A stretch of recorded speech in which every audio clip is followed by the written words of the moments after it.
परमेश्वरको आइडिया हो। यसकारण गर्दा हामीले यसलाई असल रूपले सञ्चालन गर्ने हो भने परमेश्वरको नै तरिकाद्वारा सञ्चालन हुनुपर्छ। Okay, so marriage is a system in which we can see about church.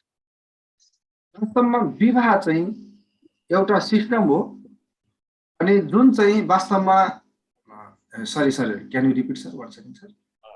From the system of marriage we can also see the church. अनि जसरी हामी विवाहमा एउटा सिस्टम देख्छौं वास्तवमा मण्डलीमा पनि एउटा सिस्टम हुन्छ, एउटा तरिका हुन्छ मण्डली सञ्चालन गर्नको लागि। So in Ephesians chapter 5, when we see from verse 22, Paul is explaining about the relationship between the wife and husband. अनि जब हामी एफिसीको पुस्तक 5 अध्यायलाई हेर्छौं त्यहाँ चाहिँ वास्तवमा पावलले श्रीमान श्रीमतीको अनि जिम्मेवारी दायित्वको विषयमा सम्बन्धको विषयमा त्यहाँनिर उनले व्याख्या गर्न कोसिस गरेका छन्। And while explaining, Paul is explaining the husband, comparing the husband with Jesus, and Apostle Paul is comparing the female with the church. अनि जब हामी त्यहाँनिर हेर्दछौं पावलले श्रीमानलाई चाहिँ पतिलाई चाहिँ येशूसँग तुलना गरेर राखेका छन् भने पत्नीलाई चाहिँ वास्तवमा मण्डलीसँग तुलना गरेर राखेका छन्। So he's telling, as the wives submit to Jesus, as you are submitting to Jesus, a wife should submit to the husbands. अनि त्यहाँनिर पावल भन्दैछन् जसरी तिमी आफै जसरी हामीले जसरी पतिहरूले आफैलाई येशूमा समर्पण गर्नुपर्छ त्यसैगरी नै पत्नीहरूले आफैलाई पतिको अधीनमा समर्पण गर्नुपर्छ भनेर लेखेको छ, सुम्पर्नुपर्छ भनेर लेखेको छ। Shall we read Ephesians chapter 5 verse 22 onwards? अनि एफिसीको पुस्तक 5 अध्यायको अनि यहाँनिर लगभग 22 पददेखि अगाडि म पढ्दिन्छु, सुन्नुहोस् है सबैजना। एफिसी 5 अध्यायको 22 पददेखि अगाडि, पत्नी हो प्रभुको अधीनमा रहे जस्तै आफ्नो पतिको अधीनमा बस, किनकि पति पत्नीको शिर हो, जसरी ख्रीष्ट मण्डलीको शिर हुनुहुन्छ, जुन मण्डली उहाँको शरीर हो र उहाँ स्वयं त्यसको मुक्तिदाता हुनुहुन्छ। जसरी मण्डली ख्रीष्टको अधीनमा छ त्यसरी नै पत्नीहरू पनि हरेक कुरामा पतिको अधीनमा रहन्। 24 sir again. So here we can see that a wife should submit as they submit to the Christ, the head. अनि जसरी Verse 23. यहाँनिर लेखेको छ पति चाहिँ पत्नीको शिर हो, जसरी मण्डलीको शिर पनि ख्रीष्ट हुनुहुन्छ त्यसैगरी नै अनि पत्नीहरूले चाहिँ आफैलाई पतिको अधीनमा सुम्पर्नुपर्छ भनेर लेखेको छ। Okay. And verse 25 we can see that husbands love your wife just as Christ loved the church and gave himself up for her. अनि हामी 25 पदमा हेर्छौं भने त्यहाँ लेखेको छ अनि पतिहरूले पनि आफूलाई झैं गरी आफ्नो पत्नीलाई प्रेम गर भनेर लेखेको छ। So in the wife and husband relationship we can see the relationship between the Christ and the church. जब हामी श्रीमान श्रीमतीको सम्बन्धलाई हेर्दछौं वास्तवमा यो सम्बन्ध चाहिँ मण्डली र ख्रीष्टको बीचको सम्बन्ध जस्तै गरी यहाँनिर व्याख्या गरेको छ। Can you read Ephesians chapter 5 verse 32 and 33? अनि एफिसीको पुस्तक 5 अध्यायको 32 र 33 पदलाई हामी पढ्यौं एकचोटी। यो एउटा गम्भीर रहस्य हो अनि यो कुरा म ख्रीष्ट र मण्डलीको सम्बन्धमा बोल्दछु। जे भए पनि तिमीहरू हरेकले आफ्नी पत्नीलाई आफैलाई झैं प्रेम गर र पत्नीले पनि आफ्ना पतिको आदर गरोस् भनेर लेखेको छ। So he's saying this is a profound mystery. वास्तवमा यो चाहिँ एउटा गम्भीर रहस्य हो भनेर लेखेको छ। He's talking about the wife and husband and he's saying but I am talking about Christ and the church. अनि उनले चाहिँ श्रीमान श्रीमतीको कुरा गर्दै छन् र यो चाहिँ मण्डली र ख्रीष्टको विषयको कुरा भनेर भन्दै छन्। So family system has an in-depth meaning. यसो मतलब पारिवारिक सिस्टममा चाहिँ एकदमै एउटा गम्भीर रहस्यको कुराहरू छन् यसो भनेर उनले व्याख्या गरेका छन्। So family system should be valued. अनि पारिवारिक सिस्टम चाहिँ तरिका चाहिँ एकदमै मूल्यवान छ भनेर हामीले बुझ्नु पर्छ। So here we have to compare a comparison. Husband as Jesus, and the church is compared with wife is compared with church. अनि यहाँनेरि वास्तवमा श्रीमानलाई चाहिँ येशूसँग तुलना गरिएको छ र पत्नीलाई श्रीमतीलाई चाहिँ मण्डलीसँग तुलना गरिएको छ. Right. So if wife is doing wrong, what will the husband do? What should husband do?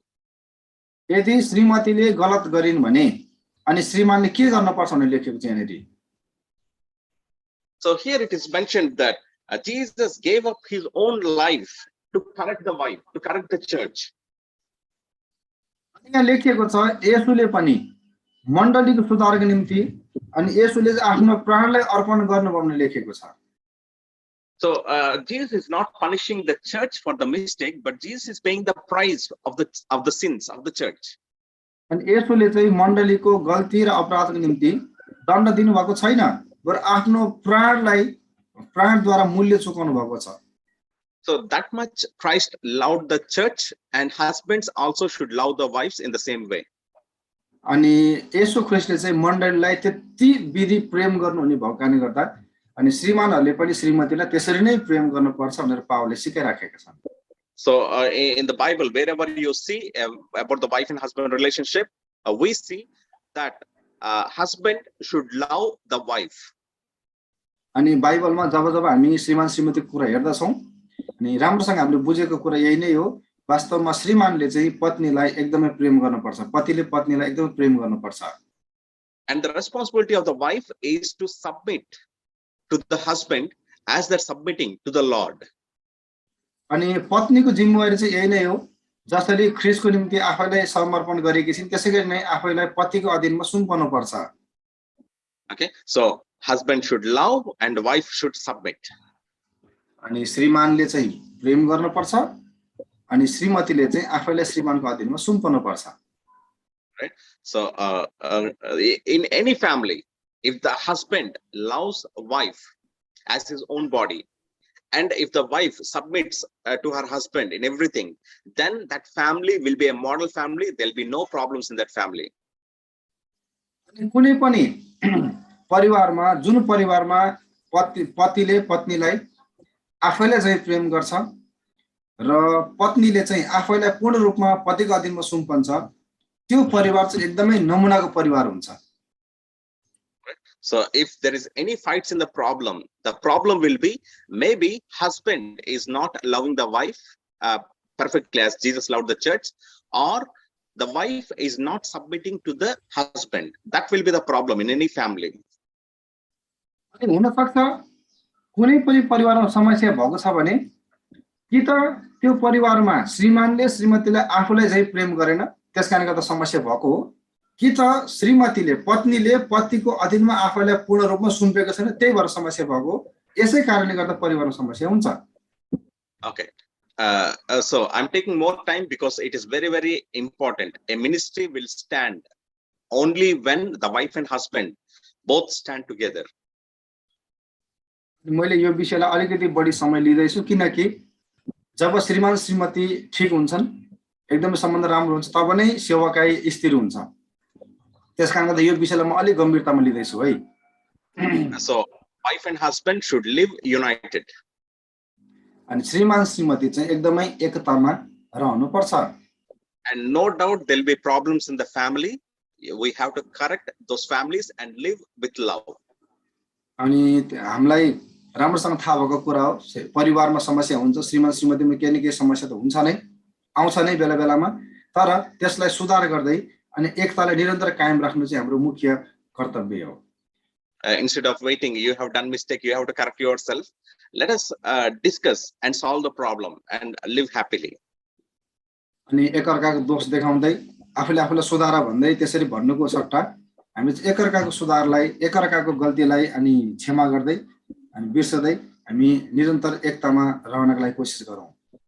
Okay, so let me ask you a question. If अनि म a तपाईलाई husband doesn't like wife, can he give divorce? Or if a wife doesn't like husband, can she give divorce? यहाँलाई म प्रश्न सोध्छु, यदि कुनै मानिलियो कुनै एउटा पतिलाई आफ्नो पत्नी मन परेन तौर तरिकाहरू मन परेन वा कुनै पत्नीलाई आफ्नो पतिको तौर तरिकाहरू मन परेन के उनीहरूले एकअर्कामा डिभोर्स गर्न सक्छन्? No.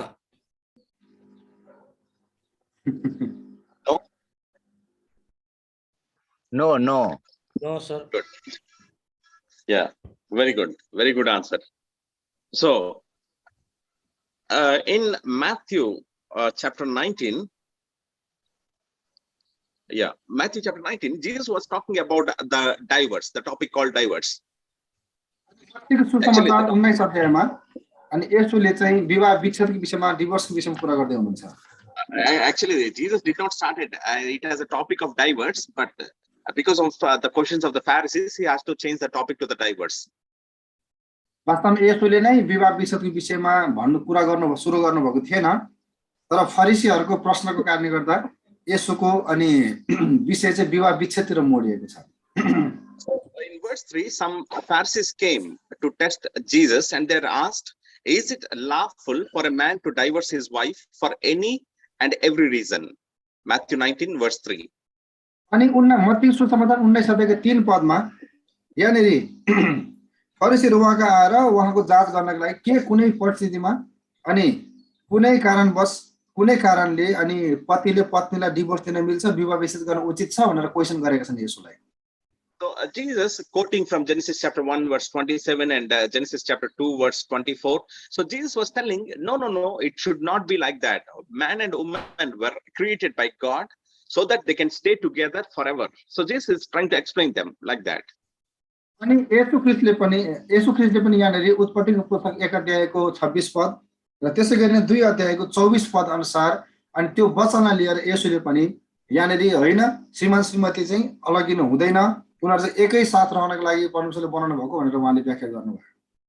So once they are joined, when God joins two people as one, how can they be separated?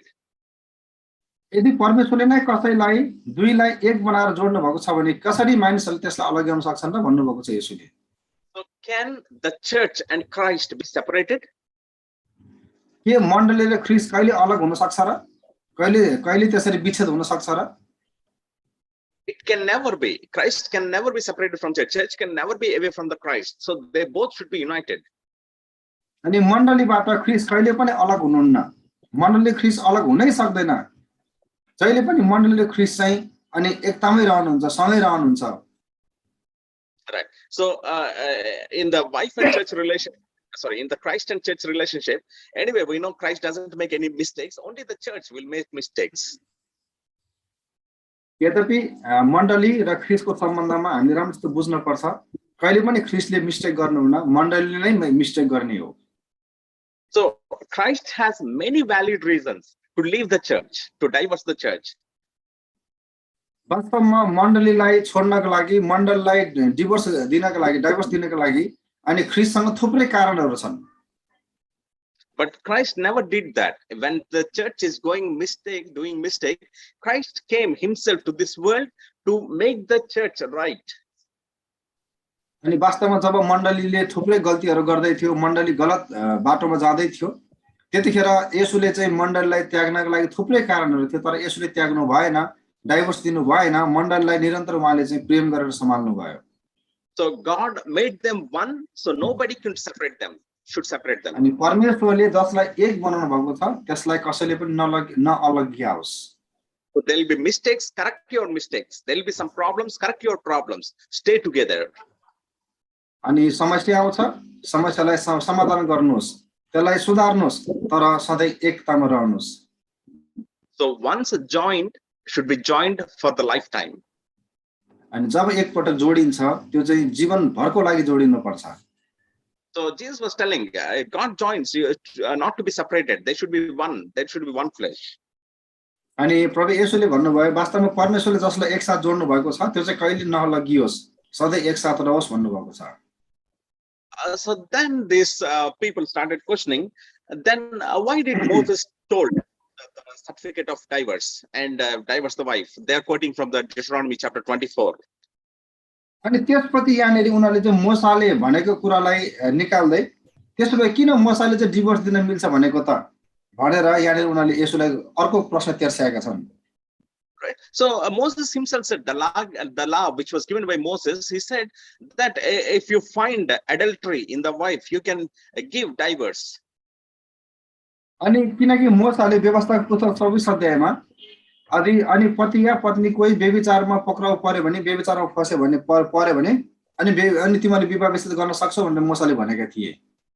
So Jesus in verse 8 is replying, Moses permitted you to divorce your wife because your hearts were hard.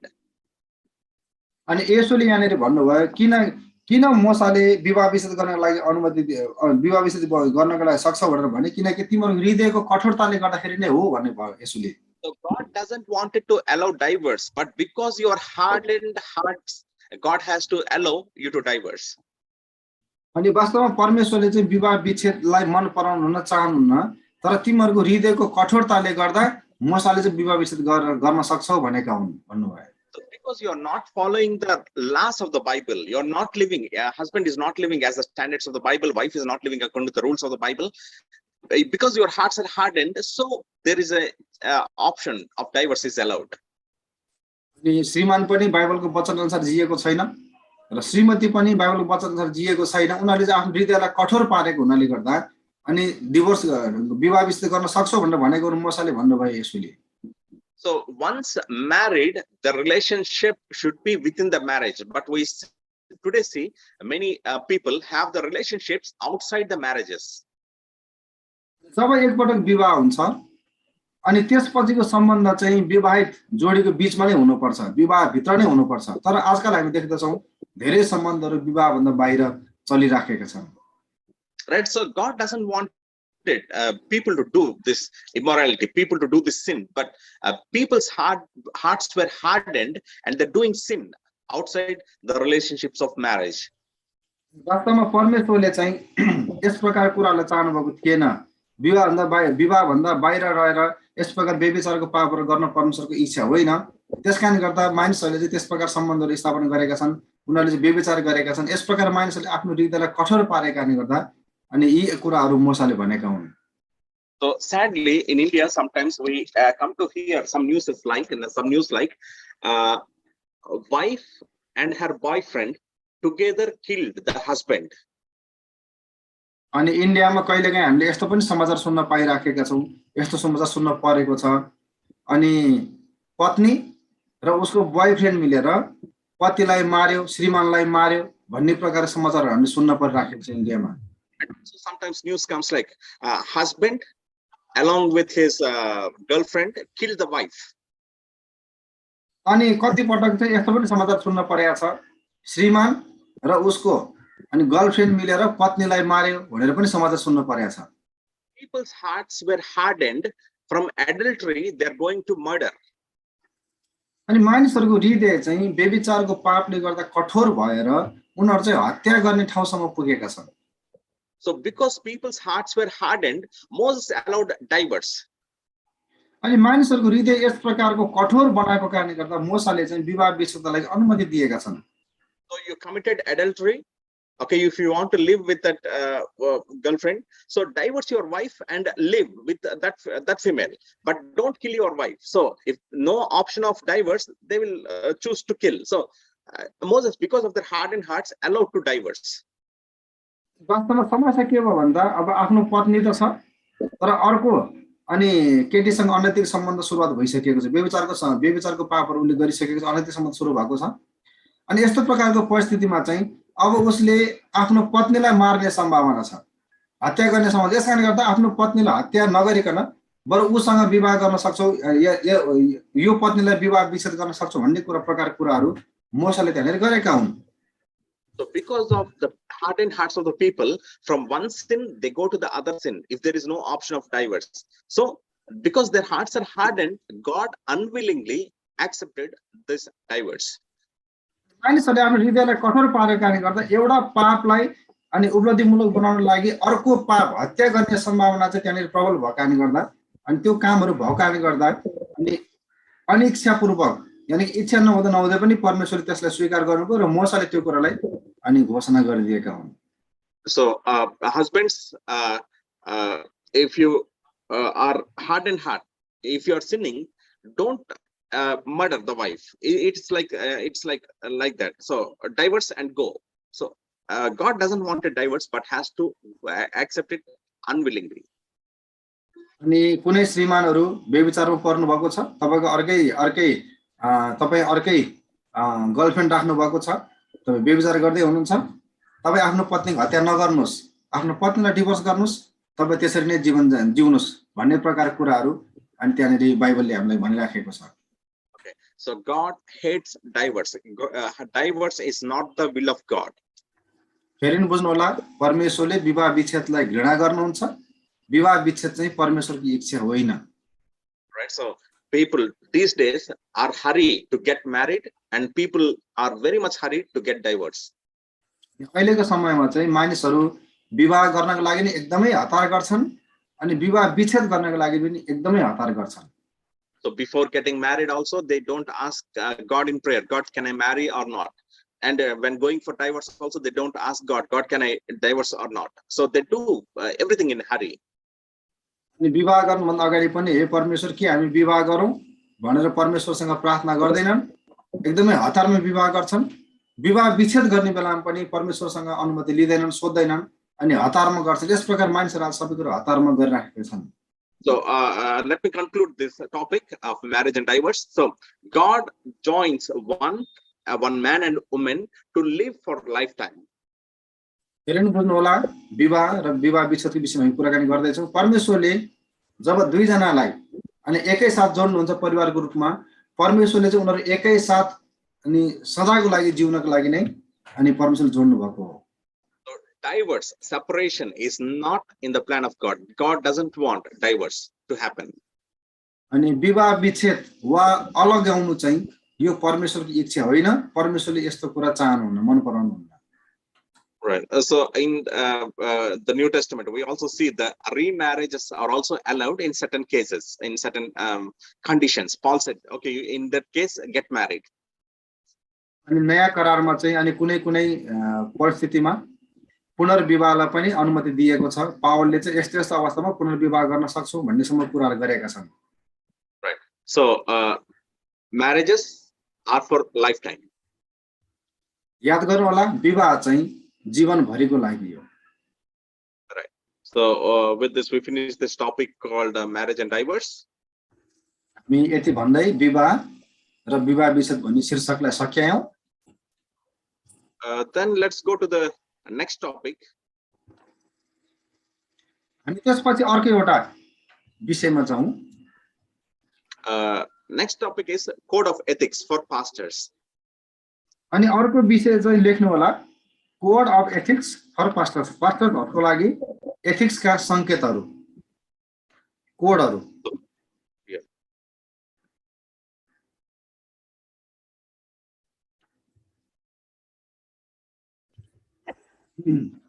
पास्टरहरुको लागि एथिक्सका संकेतहरु, कोड्सहरु है त. Code लेखौं पास्टरको लागि कोडहरु.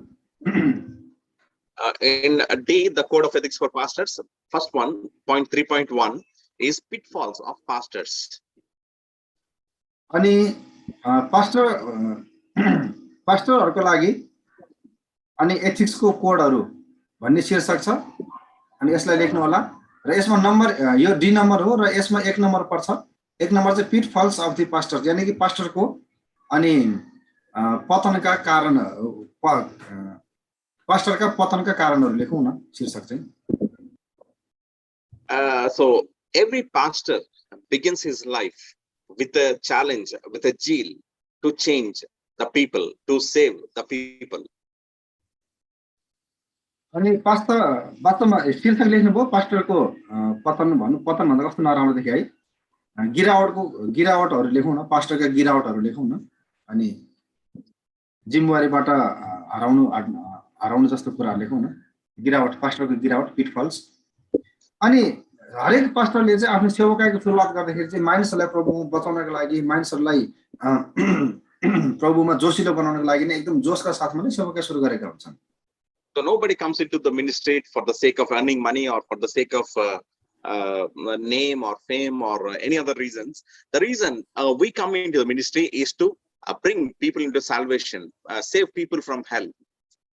वास्तवमा सेवाकाईमा हामी जब सुरुवात गर्छौं सेवाकाईलाई कोही पनि व्यक्ति पैसा कमाउनको लागि सम्पत्ति बढाउनको लागि नाम कमाउनको लागि यो गर्ने त्यो गर्नलाई भनेर आउँदैनौं हामी सबैजना मानिसहरूलाई प्रभुमा ल्याउनु पर्छ मानिसहरूलाई उद्धारमा डोराउनु पर्छ यसको लागि नै हामीले सेवाकाई सुरु गरेका हुन्छौं But as the life is going on, as the time passes by, because of the certain situations that are happening in the family, because of the situations happening around, there may be many reasons which make pastors change their ideas, or pastors become hard. तर जब समय बित्दै जान्छ विभिन्न परिस्थितिहरूले गाँच्दै जान्छ त्यसपछि हाम्रो हृदयहरू चाहिँ अलिकति कठोर हुन थाल्छ र हाम्रो तौर तरिकाहरू चाहिँ परिवर्तन हुँदै गइराखेको हुन्छ त्यसपछि So the general pitfalls can be rudeness, harshness, dishonesty. अनि सामान्य अनि पास्टरको गिरावटहरू चाहिँ अनि कठोर हुनु अनि एकदमै रिसा हुनु अनि त्यस्तो प्रकारका कुराहरू हुन्छन् So dishonesty, impatient, arrogance, angry. अनि एकदमै झगडालो हुनु एकदमै रिसाउनु अनि इमानदारी चाहिँ बिस्तारै कम हुँदै जानु इमानदारी देखा पर्दै जानु यस्ता थुप्रै कुराहरू हुन्छन् And as the days pass by, they lose the goal of their ministry and focus on some other things which are not their actual goals when they started the ministry. वास्तवमा त्यति मात्र हैन जब समय बित्दै जान्छ परिस्थिति अझै गाँच्दै जान्छ त्यसपछि मैले केको लागि सेवाकाई सुरु गरेको थिए भन्ने कुरा बिर्सिनुहुन्छ उहाँले जुन उद्देश्यले सेवाकाई सुरु गर्नु भएको छ त्यसलाई बिर्सेर अर्कै उद्देश्यमा उहाँ अगाडि बढिरहनु भएको हुन्छ उहाँको निशानै परिवर्तन भइसकेको हुन्छ Right. So there are some common pitfalls of the pastors. अनि पास्टरको लागि चाहिँ केही सबैलाई मिल्ने यानी कि धेरै जस्तोलाई मिल्ने गिरावटका कुराहरू छन् त्यसलाई पनि हामी लेखौं So let us see some of the dangerous pitfalls of pastors. अनि पास्टरको निम्ति केही खतरनाक गिरावटहरूलाई हामी यहाँ हेरौं केही खतरनाक गिरावटहरू The first one is mismanagement of money. Number 1 मा हेरौं पैसाको गलत व्यवस्थापन So one of the important resources in ministry is money, and many times money is misused. अनि शीर्षक लेख्नु भयो पैसाको गलत व्यवस्थापन mismanagement of money sir can you repeat sir one second sir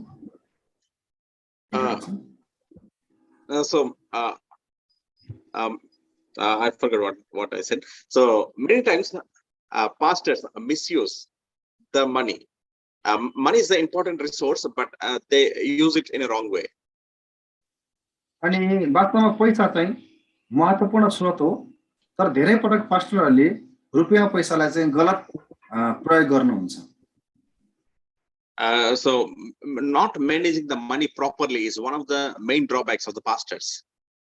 अनि वास्तवमा रुपैयाँ पैसालाई सही रूपले व्यवस्थापन नगर्नु पनि पास्टरको गिरावटको कारणहरूमध्ये मुख्य कारणमा पर्छ So if we ask pastors the accounts for 1 year, so many people don't know how much they got offering, how much they got tithe, how much they got as special offerings. The records they'll not maintain, and also they don't maintain how much they are spending on what they are spending. So they don't maintain the records of their income and expenses. कति पास्टरहरूलाई हामीले सोध्यौं भने एक वर्ष हिसाब किताब के छ भनेर सोध्यौं भने अनि एक वर्षमा कति भेटी आयो कति दशांश आयो कति आम्दानी भयो त्यसको रेकर्ड पनि हुँदैन खर्च कति भयो त्यसको रेकर्ड पनि हुँदैन अनि कुन कुन शीर्षकमा उहाँले खर्च गर्नुभयो भन्ने कुरा पनि केही पनि रेकर्ड हुँदैन So it is very important we should manage money properly, and we should have own records for our own sake, not for anybody else, but for our own sake. अनि हामीले चाहिँ वास्तवमा रुपैयाँ पैसालाई अनि एकदमै रेकर्ड राखेर खर्च गर्नुपर्छ वास्तवमा अरूको लागि नभए पनि आफ्नै लागि पनि हामीले त्यसको हिसाब किताब राख्नुपर्छ ताकि हामीले चाहिँ त्यसलाई गलत प्रयोग नगरेको होस् So because money what we get in the ministry, it is not our personal money, it is God's money. So once in a year or after 2 months or 3 months, once we check how we are spending money, how much is coming, then we can understand whether we are using God's money perfectly or misusing that money.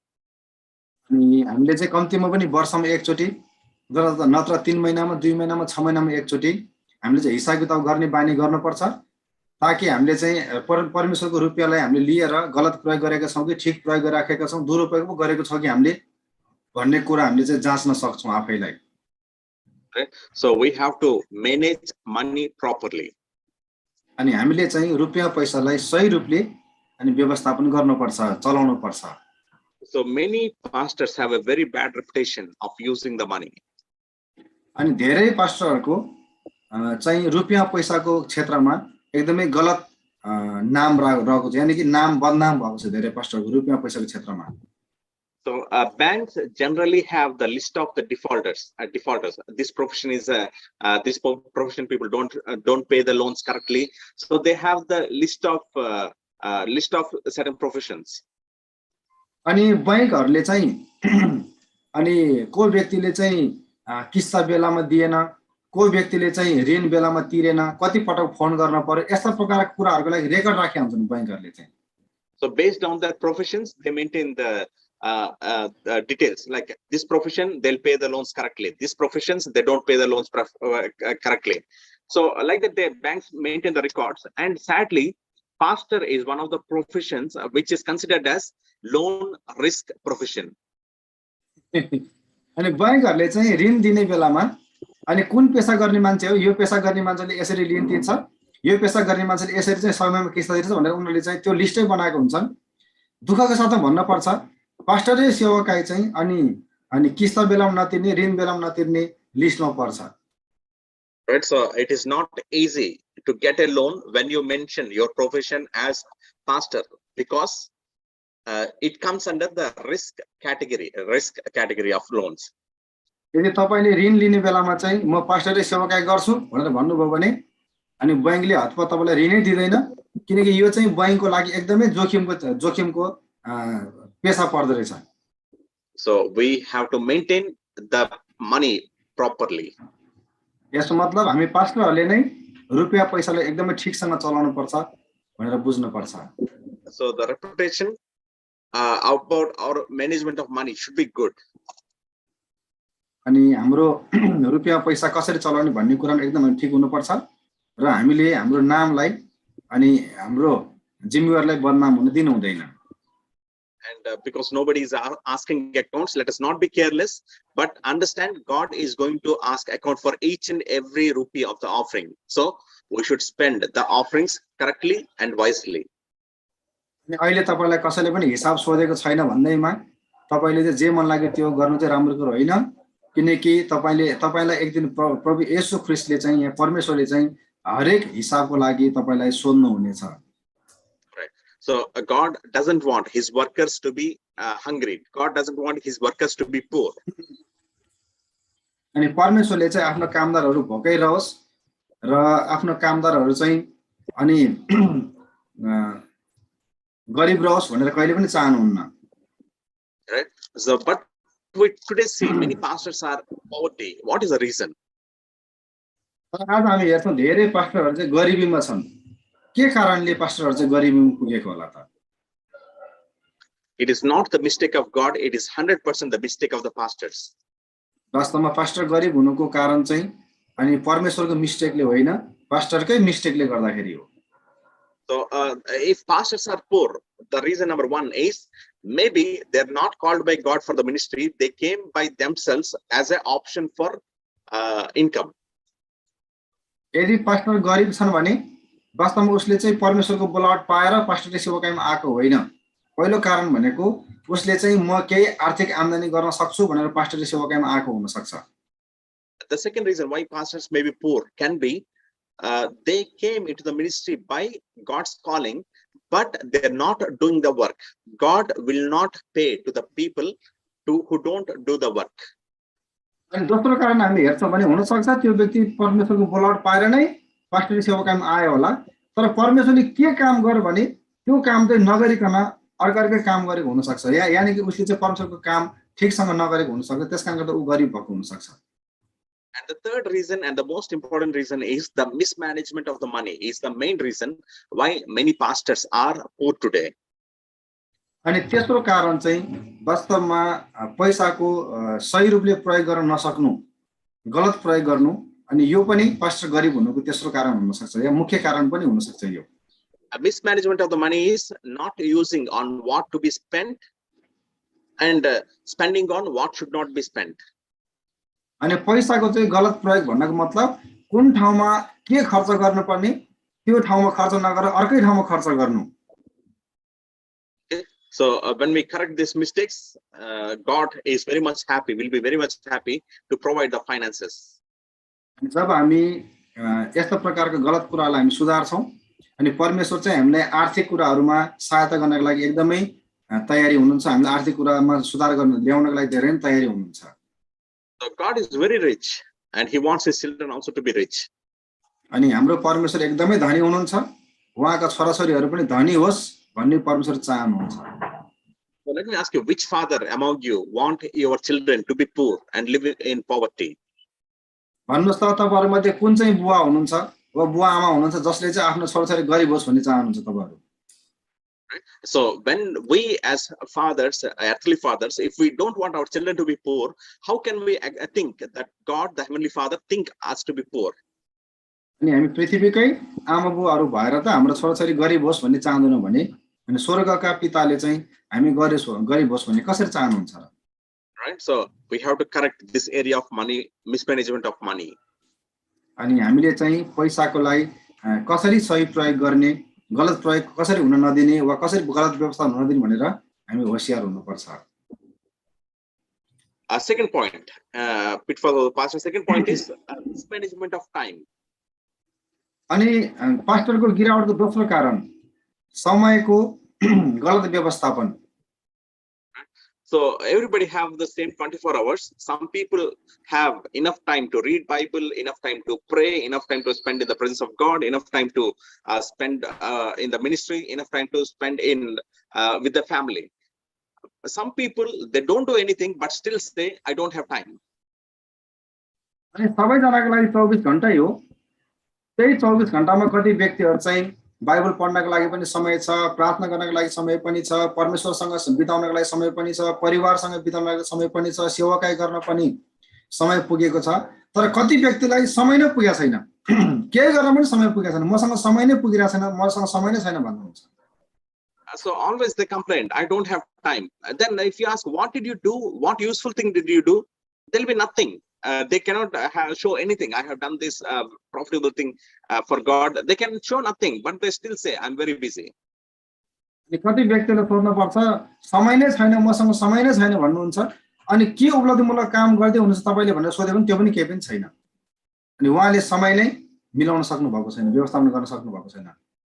So we get unnecessarily busy because of mismanagement of time. अनि हामीले चाहिँ समयलाई ठीकसँग व्यवस्थापन गर्न नसकेको कारणले गर्दा हामी चाहिँ अनावश्यक रूपमा व्यस्त र बिजी भइराखेका छौं। So we have to check how we are spending our time and we have to correct the wastage of time. अनि हामीले चाहिँ हाम्रो समयलाई कसरी बिताउँछौं भन्ने कुरालाई हामीले राम्रोसँग जाँचौं र खेर फालिरहेको समयहरुलाई हामी खेर नफालेर सदुपयोग गरौं। Even we have to check our hobbies like chatting, watching Facebooks, or watching TVs, or watching serials. So we have to check our how we are spending the time, and we have to correct the mismanagement of time. अनि हामीले कतिको Facebook हेर्दै छौं, कतिको chatting गर्दै छौं, अनि serial कतिको हेर्दै छौं वा केको लागि हामीले समय बढी फालिराखेका छौं, अनि ती कुराहरुलाई हामीले आफैले जाँचेर अनि समयहरुलाई हामीले चाहिँ ठीकसँग अनि सदुपयोग गर्न सक्नुपर्छ। So we need time to relax and we need time to connect with other people, but those things should not take all our time. जरुर हामी चाहिँ एकअर्कालाई पनि भेटघाट गर्नुपर्छ, एकअर्कासँग पनि हाम्रो सम्बन्ध राम्रै हुनुपर्छ, तर वास्तवमा हामीले त्यसैले चाहिँ हाम्रो पुरै समय खानु हुँदैन। Right? So we have to check where the times are wasting and we have to use the time wisely. And at the end of the life, when we stand before the judgment throne of God, we should be able to say, God, you have given me this much time and I have produced this much fruit. अनि कुनै पनि कुराको लागि कामको लागि चाहिने भन्दा बढी समय हामीले खेर फाल्नु हुँदैन अनि समयलाई हामीले असल रूपले व्यवस्थापन गर्नुपर्छ किनकि जब हामी एक दिन न्याय सिंहासनको अगाडि उभिने छौं हामीले खेर फालेको हरेक समयको लागि पनि हामीले न्याय दिनुपर्ने छ लेखा दिनुपर्ने छ So we have to remember God is going to ask accounts for everything that has given to us, whether it is money, whether it is time, whether it is resources, whether it is people. So for everything God is going to ask us account. I have given you this much, what did you produce out of it? अनि फेरि पनि हामीले याद राखौं हामीलाई परमेश्वर जति पनि कुराहरु दिनुभएको छ सबै कुराको लागि हामीले लेखा दिनुपर्छ चाहे पैसा होस् चाहे समय होस् चाहे जिम्मेवारी होस् चाहे व्यक्तिहरु होस् सबै कुराको लागि परमेश्वरले एक दिन हामीलाई हिसाब सोध्नु हुनेछ So let us be encouraged to correct our management of time. Let us check where we are mismanaging the time.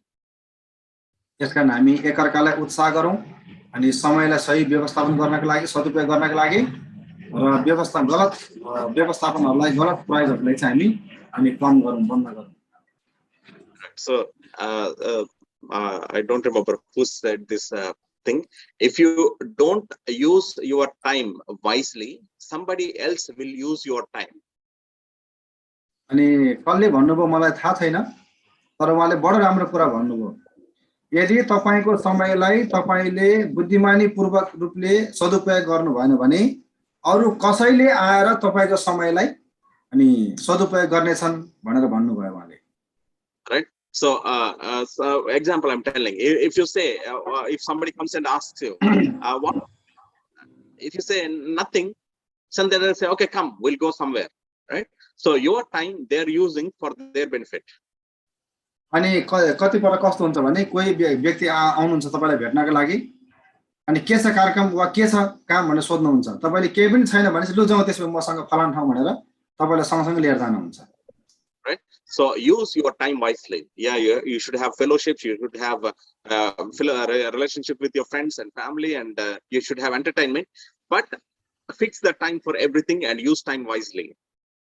अनि यस प्रकार तपाईको समयलाई तपाईले सदुपयोग नगर्नु भएको कारणले गर्दा अरु कसैले आएर तपाईको समयलाई प्रयोग गर्छन् तपाईलाई अरु कसैले अनि चलाइराखेका हुन्छन् यस प्रकार हामीले हाम्रो समयहरुलाई चाहिँ सहीसँग व्यवस्थापन गर्नुपर्छ सही रूपले चलाउनु पर्छ हामीले बुद्धिमानी पूर्वक हाम्रो समयहरुलाई हामीले खर्च गर्नुपर्छ And the third important thing, pitfalls, is ignoring the health.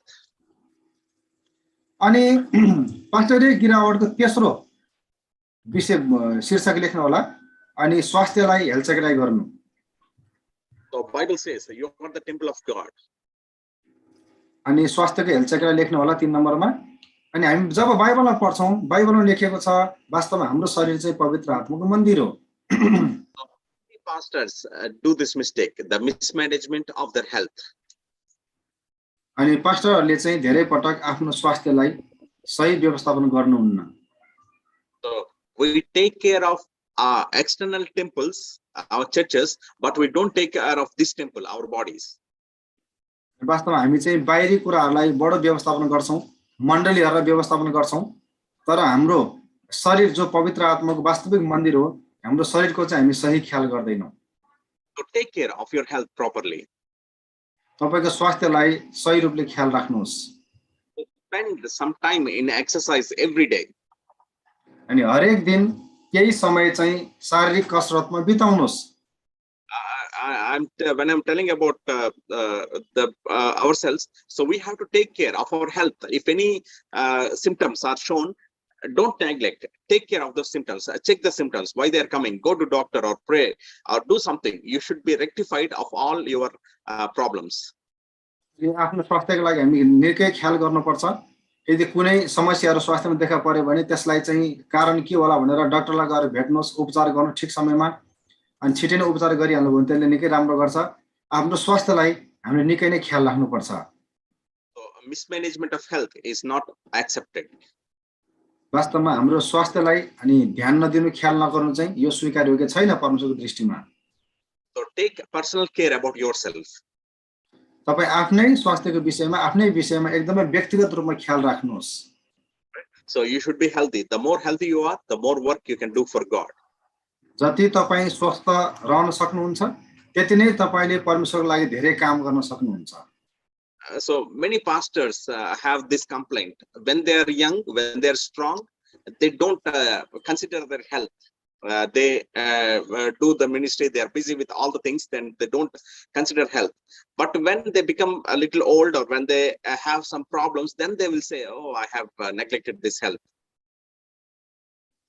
अनि धेरैजना पास्टरहरु चाहिँ जब जवान हुन्छन् अनि स्वास्थ्यको खासै ख्याल राख्नुहुन्न, एकदमै उहाँ सेवकाई भनेर एकदमै बिजी व्यस्तमा दौडिनुहुन्छ अनि स्वास्थ्य बिग्रिन्छ उहाँको। तर त्यो कुरा जब उमेर अलिकति जान्छ तब मात्र उहाँलाई थाहा हुन्छ। त्यतिखेर आएर ओहो मैले फलाना समयमा यसरी मेरो शरीरको यस्तो कुरालाई मैले चाहिँ हेलचेक्रा गरे भनेर बल्ल उहाँले चाहिँ अनि पस्ताव गरेर बसिरहनु भएको हुन्छ, पश्चाताप बसिरहनु भएको हुन्छ। So let us not be in that situation right now. Let us start taking care of our health. Do exercise every day. अनि हामी एउटा समयमा आइसकेपछि मात्रै मैले यो गल्ती गरे शरीरको निम्ति भनेर बस्नु भन्दा अहिले हामीसँग समय हुँदाखेरि नै हामी दिनमा केही समय शारीरिक कसरतमा समय बिताउँ। So minimum half an hour we should have. Everybody should do some work so that we sweat. We have to sweat every day. अनि कम्तीमा पनि आधा घण्टा हामी यस्तो केही काम गरौँ वा यस्तो कसरत गरौँ जसले चाहिँ पसिना आओस्, यानी कि हरेक दिन हाम्रो पसिना केही न केही मात्रामा बगोस्। So take care of your health. Keep your health good. अनि तपाईको स्वास्थ्यको तपाईले ख्याल गर्नुभयो भने तपाईको स्वास्थ्य चाहिँ स्वस्थ रहन्छ। Okay. And fourth point is becoming careless about purity. अनि चौथो नम्बरमा लेख्नु होला, अनि शुद्धताको विषयमा चाहिँ अनि होशियारी नरहनु। So this purity is about the spiritual purity. अनि यो शुद्धताको विषयमा होशियार नरहनु भन्ने कुरा चाहिँ वास्तवमा आत्मिक शुद्धताको कुरा गर्दैछौँ हामी यतिखेर, आत्मिक शुद्धता।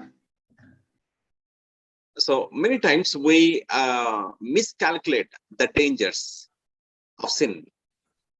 धेरै पटक चाहिँ हामी जुन पापको खतराहरू छ अनि पापको खतराहरूलाई चाहिँ हामीले चाहिँ गलत अनि हिसाब गरिराखेका हुन्छौँ, कति पटक गलत तथ्य हिसाब राखिराखेका हुन्छौँ। Overestimate our confidence. We overestimate ourselves. We have more confidence on ourselves, and we underestimate the temptation, or we underestimate the sin. अनि कति पटक आफूले आफैलाई सोच्न हुने भएको भन्दा पनि बढी हामी सोच्छौँ, ओभर कन्फिडेन्ट बन्छौँ र हामीले चाहिँ कति पटक पापहरूलाई चाहिँ अन्डर एस्टिमेट गरिराखेका हुन्छौँ। Right. So Bible says, Paul says to Timothy, when you are young, run from the sin. Right. So run away from the sin. We have to flee from sin. अनि जसरी पावलले तिमोथीलाई सल्लाह दिएका छन्, पापबाट भाग भनेर सल्लाह दिएका छन्, हामी बुझौँ हाम्रो जवानी अवस्थाका पापहरूबाट भाग भनेर पावलले सल्लाह दिए जस्तै हाम्रो पापबाट पनि हामीमा आउने पापबाट पनि हामी भाग्नुपर्छ। So let us not be overconfident. No problem. I can manage. वो गिर गया, ये गिर गया, लेकिन मैं नहीं गिरूंगा. Don't overestimate yourself. फलाना व्यक्ति फलाना पापमा लड्यो, फलाना व्यक्ति फलाना पापमा लड्यो, म त लड्दिन भनेर तपाईँ आफै ओभर कन्फिडेन्स नहुनुहोस्। Right. So flee from the sin. Don't give chance for any kind of sin. अनि पापबाट भाग्नुहोस्, कुनै पनि पापलाई तपाईले मौका नदिनुहोस्। Right. So and it is a common suggestion. Whenever you are going to counsel a female, don't go alone. Go along with your wife. अनि यो चाहिँ एकदमै सबैको लागि सुझाव हो। यदि तपाईँ कुनै जवान बहिनीलाई परामर्श दिनका लागि वा सङ्गत दिनका लागि भेट गर्न जाँदै हुनुहुन्छ भने अनिवार्य आफ्नो पत्नीलाई पनि सँगै लिएर जानुहोस्। Right. And any personal things, don't you directly don't involve personal things about what ladies think. Let your wife talk with them. You don't handle those things. कुनै पनि अब कुनै पनि स्त्रीहरूको जुन व्यक्तिगत समस्याको कुराहरू छन् त्यसमा तपाईँ कहिले पनि सिधै इन्भल्भ नहुनुहोस्, आफ्नो श्रीमतीलाई त्यसमा इन्भल्भ हुनलाई दिनुहोस्, कुराकानी गर्न दिनुहोस्। So you can directly say, I don't know these things. It is better to talk with my wife, and don't involve in those personal things. मलाई यो विषयमा थाहा छैन, मेरो पत्नीसँग कुरा गर्नुहोस् भनेर तपाईँ आफ्नो श्रीमतीलाई त्यसमा तपाईँ सुम्पनुहोस् र तपाईँ त्यसमा डाइरेक्ट इन्भल्भ नहुनुहोस् व्यक्तिगत कुराहरूमा। And don't get overconfidence. I can handle, I can manage. Don't get overconfidence. Flee from sin. It is always better. यो त म सम्हाल्न सकिहाल्छु नि, यति मैले गर्न सकिहाल्छु भनेर ओभर कन्फिडेन्स नहुनुहोस् अनि पापहरूबाट चाहिँ तपाईँ भाग्नुहोस्। Right. So always take advice of your seniors. अनि जहिले पनि आफूभन्दा माथिको अगुवाहरूबाट अनि सुझावहरू लिनुहोस्, सल्लाहहरू लिनुहोस्। So the experiences of the people who are already in ministry is very much helpful to overcome these pitfalls. अनि जो अगाडिदेखि नै अनुभवी सेवकहरू हुनुहुन्छ उहाँहरूको त्यो अनुभव उहाँहरूको सुझाव चाहिँ तपाईँ यस प्रकारको कुरामा गिर्नदेखि तपाईलाई बचाउनको लागि निकै नै उपयोगी हुन्छ. So however prayerful we are, if we are not careful about these things, we can fall anytime. हामी जतिसुकै प्रार्थना गर्ने व्यक्ति किन नहोस्, यदि हामी यी कुराहरूमा होशियार भएनौँ भने हामी यसमा लडी नै हाल्छौँ, शुद्धताको विषयमा लडी नै हाल्छौँ. So be careful of all the pitfalls of the pastors. अनि पास्टरका यी गिरावटहरूबाट हामी सदैव होशियार हुनुपर्छ. We have to make sure that we don't fall. Paul is telling those who think are standing should make sure that they should not fall. अनि हामी चाहिँ गिर्नु हुँदैन, यो कुरा हामी एकदम होशियार हुनुपर्छ. पावलले पनि भनेका छन्, जो खडा छु भनेर सोच्छ उ चाहिँ होशियार रहोस्, किनकि उ चाहिँ गिर्न सक्छ भनेर पावलले पनि सल्लाह सुझाव दिएका छन्. So I want to tell to all the pastors who are standing today, be careful of your pitfalls. Make sure that you don't fall. जति पनि पास्टरहरू हामी छौँ सबैको लागि यही नै मेरो सल्लाह सुझाव छ. हामी चाहिँ एकदमै शुद्धताको विषयमा होशियार रहौँ, हामी कोही पनि यसमा नगिरोस्. So once we lose our reputation, we can never do the ministry again. It is not possible again. जब एकपटक तपाईले तपाईको नामलाई बदनाम गर्नुहुन्छ, त्यसपछि फेरि तपाईको नाम आउन गाह्रो छ, तपाई फेरि सेवकाईमा आउनको लागि गाह्रो पर्छ. So make sure that you don't get a bad name. याद राख्नुहोस् तपाईको नाम खराब नहोस्. Right? So we do mistake, we say sorry to God, God forgives, but people will never forgive, they will keep it in their memories. हामी गल्ती गर्छौं, प्रभु क्षमा गर्नुस् भन्छौं, प्रभुले त क्षमा गर्नुहुन्छ नै, तर मान्छेहरूले कहिले पनि हाम्रो क्षमा गर्दैन, उनीहरूले त्यो कुरा आफ्नो मनबाट कहिले पनि हटाउँदैनन्.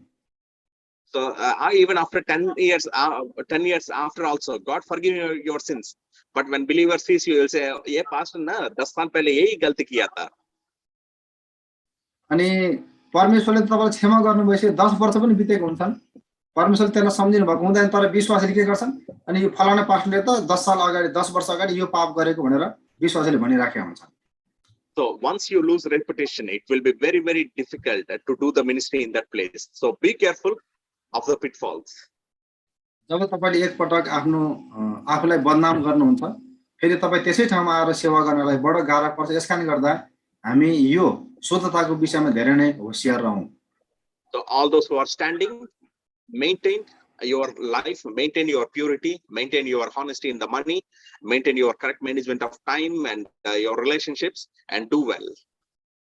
त्यसकारण हामी जो सेवा गर्ने व्यक्तिहरु छौं, हाम्रो समयको व्यवस्थापन, हाम्रो पैसाको व्यवस्थापन अनि शुद्धताको कुराहरुमा हामी एकदमै होशियारी भएर जीवन जिउनु पर्छ. And also important point, don't neglect your health.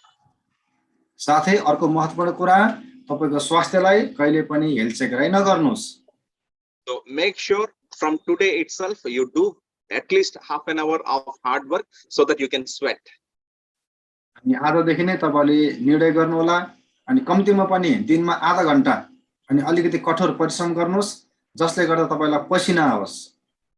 So it will help you to do a ministry for long time, for long in many places. अनि तपाईको यो आधा घण्टाको कसरतले, मेहनतले तपाईलाई अझै लामो समय सेवा गर्नका लागि सहायता गर्नेछ अनि तपाईको स्वास्थ्य चाहिँ स्वस्थ रहनेछ. Okay, so here I am closing. I think it is 8 o'clock. अनि 8 बज्यो. अब म यहाँले अन्त गर्दै छु. Okay, so now the time for questions. If anybody have questions, you can ask me now. अब हामी प्रश्न उत्तरमा जाउँ. कसैलाई केही प्रश्न छ भने यहाँले सोध्न सक्नुहुन्छ सरलाई. Regarding marriage and divorce or this pitfalls of pastors. अनि विवाह र विवाह विषयको विषयमा र पास्टरको गिरावटको कुराहरुमा